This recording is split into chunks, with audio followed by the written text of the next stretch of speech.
जय श्री कृष्ण। राधे राधे।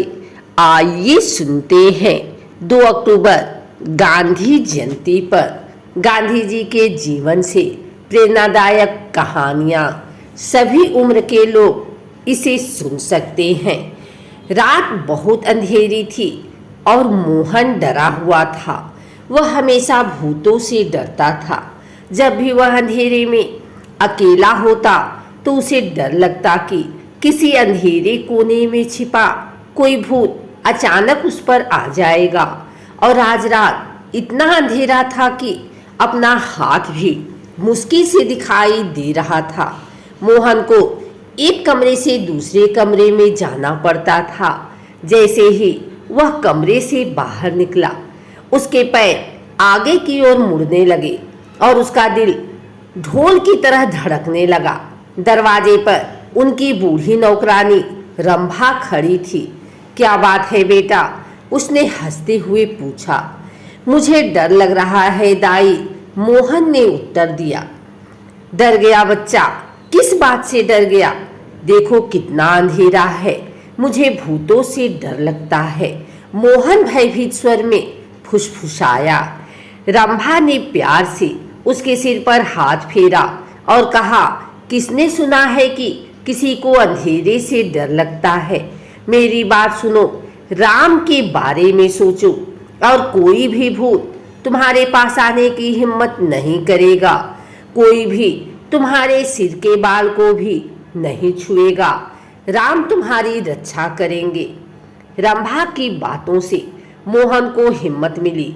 राम का नाम दोहराते हुए वह कमरे से बाहर चला गया और उस दिन के बाद से मोहन कभी अकेला या डरा हुआ नहीं रहा। उनका मानना था कि जब तक राम उनके साथ हैं, वह खतरे से सुरक्षित हैं। इसी आस्था ने गांधी जी को जीवन भर शक्ति दी और जब उनकी मृत्यु हुई तब भी उनके होठों पर राम का नाम था। मोहन बहुत शर्मीला था। जैसे ही स्कूल की घंटी बजी, उसने अपनी किताबें उठाई और जल्दी से घर चला गया। दूसरे लड़के रास्ते में रुककर बातें करते रहे, कुछ खेलने के लिए, कुछ खाने के लिए, लेकिन मोहन हमेशा सीधे घर जाता था। उसे डर था कि कहीं लड़के उसे रोक न लें और उसका मजाक न उड़ा दें।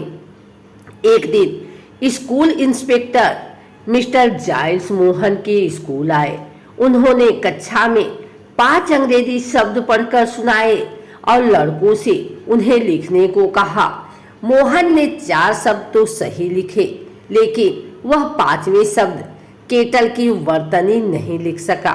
मोहन की झिझक को देखते हुए शिक्षक ने इंस्पेक्टर की पीठ के पीछे इशारा किया कि उसे अपने पड़ोसी की स्लेट से शब्द की नकल करनी चाहिए, लेकिन मोहन ने उसके संकेतों को नजरअंदाज कर दिया। अन्य लड़कों ने सभी 5 शब्द सही लिखे, मोहन ने केवल 4 लिखे। इंस्पेक्टर के जाने के बाद टीचर ने उसे डांटा। मैंने तुम्हें अपने पड़ोसी के नकल करने के लिए कहा था। उसने गुस्से में कहा, क्या तुम यह भी ठीक से नहीं कर सके? हर कोई हंसा। उस समय जब वह घर गया तो मोहन दुखी नहीं था। वह जानता था कि उसने सही काम किया है। उसे दुख इस बात का था कि उसके शिक्षक को उसे नकल करने के लिए कहना चाहिए था। तृतीय कहानी है, दक्षिण अफ्रीका में गांधी जी ने फिनिक्स में एक आश्रम स्थापित किया, जहां उन्होंने बच्चों के लिए एक स्कूल शुरू किया। बच्चों को कैसे पढ़ाया जाना चाहिए, इस बारे में गांधी जी के अपने विचार थे। उन्हें परीक्षा प्रणाली नापसंद थी। अपने स्कूल में वह लड़कों को सच्चा ज्ञान सिखाना चाहते थे, ऐसा ज्ञान जो उनके दिमाग और दिल दोनों को बेहतर बनाए। विद्यार्थियों को परखने का गांधी जी का अपना तरीका था। कक्षा में सभी विद्यार्थियों से एक ही प्रश्न पूछा गया, लेकिन अक्सर गांधी जी कम अंक पाने वाले लड़के की प्रशंसा करते थे और अधिक अंक पाने वाले को डांटते थे। इससे बच्चे हैरान हो गए। जब इस असामान्य प्रथा पर सवाल किया गया तो गांधी जी ने एक दिन समझाया, मैं यह दिखाने की कोशिश नहीं कर रहा हूं कि श्याम राम से अधिक चतुर है, इसलिए मैं उस आधार पर अंक नहीं देता। मैं देखना चाहता हूं कि प्रत्येक लड़का कितनी प्रगति कर चुका है, कितना उसने सीख लिया है। यदि एक चतुर छात्र किसी मूर्ख के साथ प्रतिस्पर्धा करता है और खुद का अंत नहीं सोचना शुरू कर देता है तो वह सुस्त हो जाएगा। अपनी चतुराई के बारे में निश्चित होकर वह काम करना बंद कर देगा। वह लड़का जो अपना सर्वश्रेष्ठ करता है और कड़ी मेहनत करता है वह हमेशा अच्छा करेगा और इसलिए मैं उनकी प्रशंसा करता हूँ। गांधी जी अच्छा प्रदर्शन करने वाले लड़कों पर कड़ी नजर रखते थे। क्या वे अब भी कड़ी मेहनत कर रहे थे? यदि उनके उच्च अंक उनमें दंभ भर दे तो वे क्या सीखेंगे? गांधी जी अपने विद्यार्थियों को लगातार इस बात पर जोर देते थे, यदि कोई लड़का जो बहुत चतुर नहीं था, कड़ी मेहनत करता था और अच्छा प्रदर्शन करता था तो गांधी जी उसकी प्रशंसा करते थे। चतुर्थ कहानी में यह घटना उस समय की है जब गांधी जी दक्षिण अफ्रीका के जोहान्सबर्ग शहर में वकालत कर रहे थे। उनका कार्यालय उनके घर से 3 मील दूर था। एक दिन उनके एक सहकर्मी श्री पोलाक ने गांधी जी के 13 वर्षीय पुत्र मणिलाल को कार्यालय से एक पुस्तक लाने को कहा, लेकिन मणिलाल पूरी तरह से भूल गया जब तक कि श्री पोलक ने उसे उस शाम याद नहीं दिलाया। गांधी जी ने इसके बारे में सुना और मणिपाल को बुलाया। उन्होंने कहा, बेटा मुझे पता है कि रात अंधेरी है और रास्ता लंबा और सुनसान है, तुम्हें लगभग 6 मील चलना होगा, लेकिन तुमने मिस्टर पोलाक को अपना वचन दे दिया था, तुमने उनकी किताब लाने का वादा किया था, जाओ और अभी ले आओ। गांधी जी के फैसले के बारे में सुनकर बाप और परिवार परेशान हो गए। सजा बहुत कड़ी लग रही थी। मणिलाल अभी बच्चा था, रात अंधेरी थी और रास्ता सुनसान था। आखिरकार वह केवल एक किताब भूल गया था, इसे अगले दिन लाया जा सकता है, ऐसा उन सभी को महसूस हुआ, लेकिन किसी को कुछ कहने का साहस नहीं हुआ। वे जानते थे कि एक बार गांधी जी ने जो मन बना लिया उसे कोई नहीं बदल सकता। आखिरकार कल्याण भाई ने हिम्मत जुटाई। मैं किताब ले आता हूँ, उसने पेशकश की। गांधी जी सौम्य लेकिन दृढ़ थे, लेकिन वादा मणिलाल ने किया था, बहुत अच्छा मणिलाल जाएंगे, लेकिन मुझे उनके साथ जाने दीजिए। कल्याण भाई ने विनती की। गांधी जी इस पर सहमत हो गए और मणिलाल कल्याण भाई के साथ पुस्तक लाने के लिए निकल पड़े। दयालु और सज्जन गांधी जी कभी कभी चट्टान की तरह दृढ़ हो सकते थे। उन्होंने देखा कि मणिपाल ने अपनी बात रखी और जैसा उन्होंने वादा किया था वैसा ही किया। गांधी जी के दक्षिण अफ्रीका से लौटने के तुरंत बाद बंबई में कांग्रेस की बैठक हुई। काका साहब कालेलकर मदद के लिए वहां गए। एक दिन काका साहब ने गांधी जी को उत्सुकता पूर्वक अपनी मेज के आसपास कुछ खोजते हुए पाया। क्या बात है, क्या ढूंढ रहे हो? काका साहब ने पूछा। गांधी जी ने उत्तर दिया, मेरी पेंसिल खो गई है। यह केवल इतना बड़ा था। गांधी जी को समय बर्बाद करते और एक छोटी सी पेंसिल की चिंता करते देखकर काका साहब परेशान हो गए। उसने अपनी पेंसिल निकाली और उन्हें दे दी। नहीं नहीं, मुझे अपनी छोटी पेंसिल चाहिए, गांधी जी ने एक जिद्दी बच्चे की तरह आग्रह किया। काका साहब ने कहा, ठीक है, फिलहाल इसका इस्तेमाल करो, मैं तुम्हारी पेंसिल बाद में ढूंढूंगा, अब इसे ढूंढने में समय बर्बाद मत करो। गांधी जी ने जोर देकर कहा, आप नहीं समझे, वह छोटी पेंसिल मेरे लिए बहुत कीमती है। नटेशन के छोटे बेटे ने इसे मद्रास में मुझे दिया था। उसने इसे बहुत प्यार और स्नेह से दिया था। मैं इसे खोना बर्दाश्त नहीं कर सकता। काका साहब ने फिर कोई बहस नहीं की। वह गांधी जी की खोज में शामिल हो गए। आखिरकार उन्हें वह मिल गया, एक छोटा सा टुकड़ा, बमुश्किल 2 इंच लंबा। लेकिन गांधी जी इसे वापस पाकर बहुत प्रसन्न हुए। उनके लिए यह कोई साधारण पेंसिल नहीं थी, यह एक बच्चे के प्यार की निशानी थी। और गांधी जी के लिए एक बच्चे का प्यार बहुत कीमती था। छठी कथा। बच्चों को गांधी जी से मिलना बहुत पसंद था। एक दिन वहां मौजूद एक छोटा लड़का गांधी जी के पहनावे को देखकर बहुत व्यथित हुआ। उसे आश्चर्य हुआ, इतना महान व्यक्ति फिर भी शर्ट तक नहीं पहनता, आप कुर्ता क्यों नहीं पहनते? गांधी। छोटा लड़का आखिरकार पूछने से खुद को रोक नहीं सका। पैसा कहाँ है बेटा? गांधी ने धीरे से पूछा। मैं बहुत गरीब हूँ, मैं एक कुर्ता नहीं खरीद सकता। लड़के का हृदय दया से भर गया। उन्होंने कहा, मेरी माँ अच्छी सिलाई करती है, वह मेरे सारे कपड़े बनाती है। मैं उससे तुम्हारे लिए कुर्ता सिलने के लिए कहूँगा। तुम्हारी माँ कितने कुर्ते बना सकती है? गांधी जी ने पूछा। आपको कितने की जरूरत है? लड़के से पूछा। 1, 2, 3, आप जितनी चाहें उतनी बना लेगी। गांधी ने एक पल के लिए सोचा, फिर उन्होंने कहा, लेकिन मैं अकेला नहीं हूँ बेटा। कुर्ता पहनने वाला मेरा अकेला होना सही नहीं होगा। तुम्हें कितने कुर्ते चाहिए? लड़का कायम रहा। मैं अपनी माँ से कहूँगा कि आप जितनी चाहें उतनी बना लें, बस मुझे बताएं कि आपको कितना चाहिए।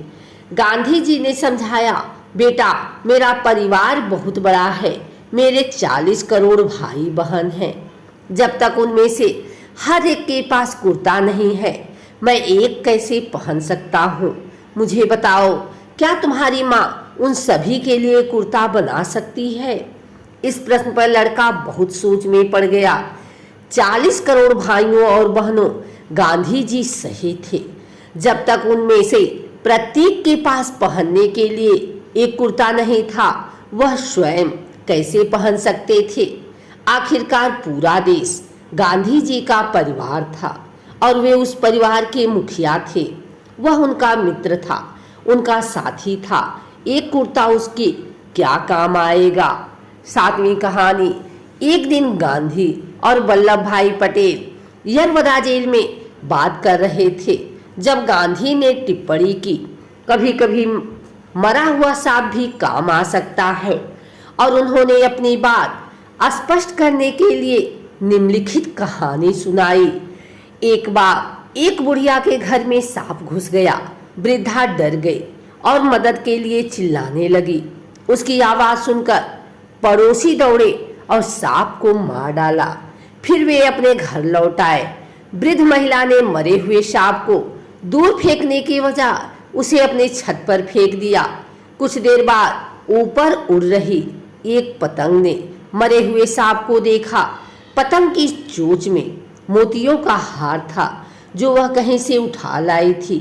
उसने हार गिरा दिया और मरे हुए सांप को लेकर उड़ गया। जब बुढ़िया ने अपनी छत पर एक चमकीली चमकदार वस्तु देखी तो उसने उसे एक डंडे से नीचे गिरा दिया। यह जानकर कि यह एक मोतियों का हार था, वह खुशी से नाचने लगी। जब गांधी जी ने अपनी कहानी समाप्त की तो वल्लभ भाई पटेल ने कहा कि उनके पास भी बताने के लिए एक कहानी है। एक दिन एक बनियों को अपने घर में एक सांप मिला। उसे न तो इसे मारने वाला कोई मिला और न ही स्वयं इसे मारने का साहस हुआ। इसके अलावा उन्हें किसी भी जीवित प्राणी की हत्या से नफरत थी। इसलिए उसने सांप को गमले से ढक दिया और वहीं छोड़ दिया। संयोगवश उस रात कुछ चोर बनिए के घर में घुस गए। उन्होंने रसोई में प्रवेश किया और बर्तन उल्टा हुआ देखा। आह, उन्होंने सोचा, बनिया ने यहाँ कुछ मूल्यवान छिपाया है। जैसे ही उन्होंने बर्तन उठाया, सांप ने हमला कर दिया।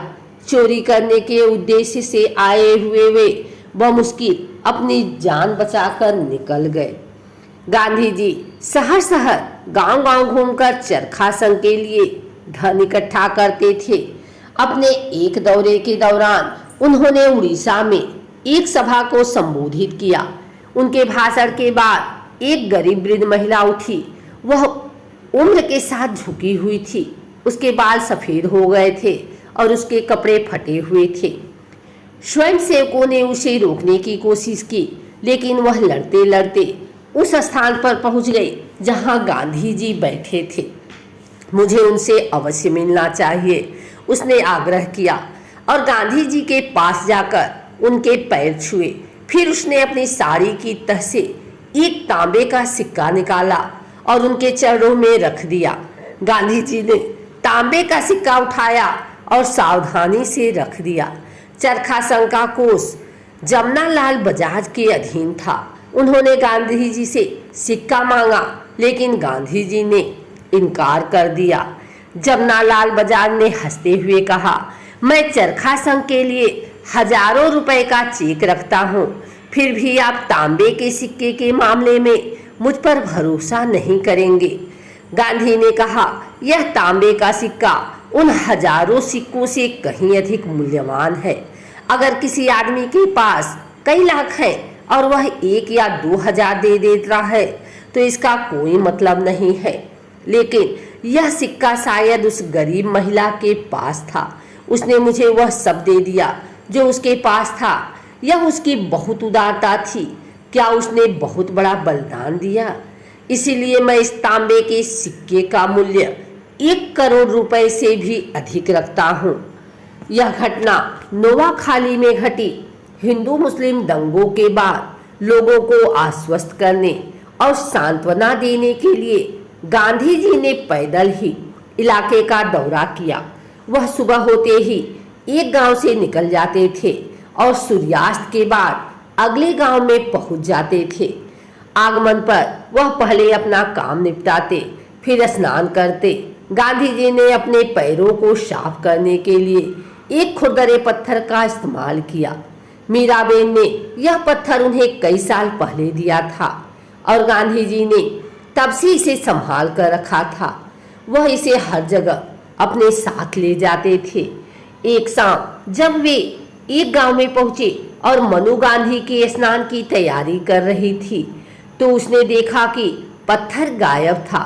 उसने हर जगह तलाश की, लेकिन वह नहीं मिली। उसने गांधी को बताया कि पत्थर खो गया है और कहा, यह बुनकर के यहाँ छूट गया होगा जहाँ हम कल रुके थे। अब मुझे क्या करना चाहिए? गांधी जी ने एक पल के लिए सोचा, फिर उसने कहा, जाओ और पत्थर ले आओ। यदि तुम एक बार कष्ट सहोगे तो दूसरी बार नहीं भूलोगे। क्या मैं किसी को अपने साथ ले जा सकता हूँ? मनु ने पूछा। क्यों? गांधी ने सवाल किया। मनु चुप था। वह यह स्वीकार नहीं करना चाहती थी कि उसे अकेले जाने में डर लगता है। गांव की सड़क सुपारी और नारियल के जंगलों से होकर गुजरती थी और रास्ता भूल जाना आसान था। इसके अलावा मनु मुश्किल से 16 साल की थी और वह कभी भी अकेले कहीं नहीं गई थी, लेकिन उसे कोई जवाब नहीं सूझा। इसलिए मनु ने वही रास्ता अपनाया जो उन्होंने पहले दिन में अपनाया था। पुराने पद चिन्हों का ध्यानपूर्वक अनुसरण करते हुए वह गांव तक पहुंचने और बुनकर का घर ढूंढने में सफल रही। वहां रहने वाली वृद्ध महिला ने उसे पहचान लिया और उसका गर्मजोशी से स्वागत किया। थकी हुई और चिढ़ी हुई मनु ने उसे बताया कि वह क्यों आई है, लेकिन बुढ़िया को कैसे पता चला कि पत्थर का वह टुकड़ा इतना मूल्यवान है। उसने इसे कूड़े के साथ फेंक दिया था। वे दोनों उसे खोजने लगे। आखिरकार मनु को खुशी हुई कि उन्हें वह मिल गया। मनु सुबह 7:30 बजे घर से निकली थी।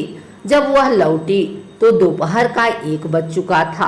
वह लगभग 15 मील चली थी। थकी हुई, भूखी और चिढ़ी हुई वह सीधे गांधी जी के पास गई और पत्थर उनकी गोद में रख दिया। फिर वह फूट फूट कर रोने लगी। गांधी ने उससे धीरे से कहा, यह पत्थर तुम्हारे लिए एक वास्तविक परीक्षा थी। क्या आप जानते हैं कि यह पत्थर पिछले 25 वर्षों से मेरे पास है। यह जेलों से लेकर हवेलियों तक हर जगह मेरे साथ गया है। मुझे इसके जैसा दूसरा पत्थर आसानी से मिल सकता है, लेकिन मैं चाहता था कि आप जाने कि यह खराब है। लापरवाह होना। मनु ने कहा, मैंने कभी इतनी कठिन प्रार्थना नहीं की जितनी आज की।